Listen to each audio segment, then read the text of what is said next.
ابراہیم کو اپنے نکاح میں قبول کیا۔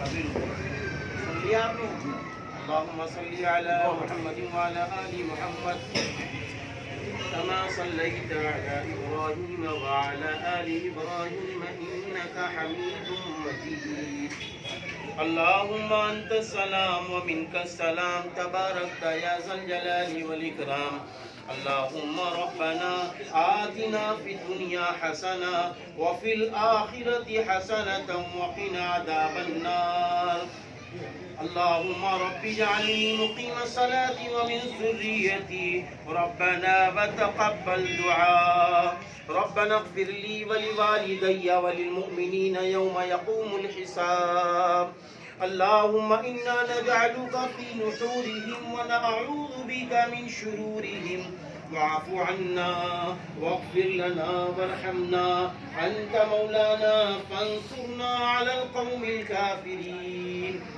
اے اللہ تیرے فضل و کرم کے بعد یہ دونوں رشتے جڑے، تیری توفیق کے بعد دلہن نے خوشی خوشی اجازت دی، دولہا نے خوشی خوشی قبول کیا، گواہوں نے خوشی خوشی گواہی دی، وکیل صاحب نے خوشی خوشی وکالت کی ہے۔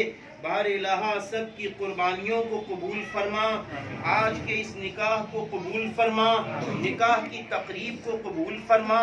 بار الہ دونوں کے مابین، دولہا اور دلہن کے مابین سچی پکی ایمانی محبتوں کو داخل فرما۔ یا اللہ وہ محبتیں دونوں کو نصیب فرما دیجئے جو حضرت حسین رضی اللہ عنہما کی امی جان حضرت فاطمہ الزہرا رضی اللہ تعالی عنہا اور حضرت علی کرم اللہ وجہہ کے مابین تھی، ایسی محبتوں کو داخل فرما دیجئے۔ یا اللہ دونوں کو ایک دوسرے کا حق ادا کرنے والا بنا دیجئے اور دونوں کو اے بار الہ دونوں کے ماں باپ کا، بھائی بہنوں کا احترام کرنے والا بنا دیجئے، ایک دوسرے کے خاندان سے محبت کرنے والا بنا دیجئے۔ اے بار الہ اس نکاح کی تقریب سے یا اللہ بے نکاحیاں جتنی بہنیں، بیٹیاں یا بھائی موجود ہیں ان کے بھی نیک صالح رشتے عطا فرما دیجئے۔ یا اللہ آج ان دونوں کے ایک دوسرے سے ملنے سے ایسی نسلوں کا سلسلہ جاری فرما دیجئے یا اللہ جن سے تو خوش ہوتا ہے۔ بار الہ آج کی حاضری کو قبول فرما لیجئے، دولہا اور دلہن اور گواہوں کی گواہی یا اللہ وکیل صاحب اور سب کی جائز تمنائیں پوری فرما دیجئے۔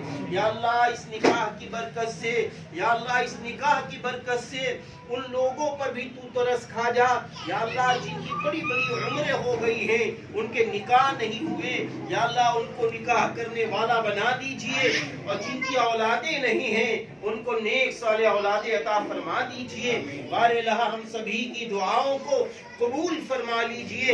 اللہم صلی علی محمد وعلی آل محمد کما صلیت علی ابراہیم وعلی آل ابراہیم انک حمید مجید۔ سبحان ربک رب العزت عما یصفون وسلام علی المرسلین والحمد للہ رب العالمین۔ السلام علیکم۔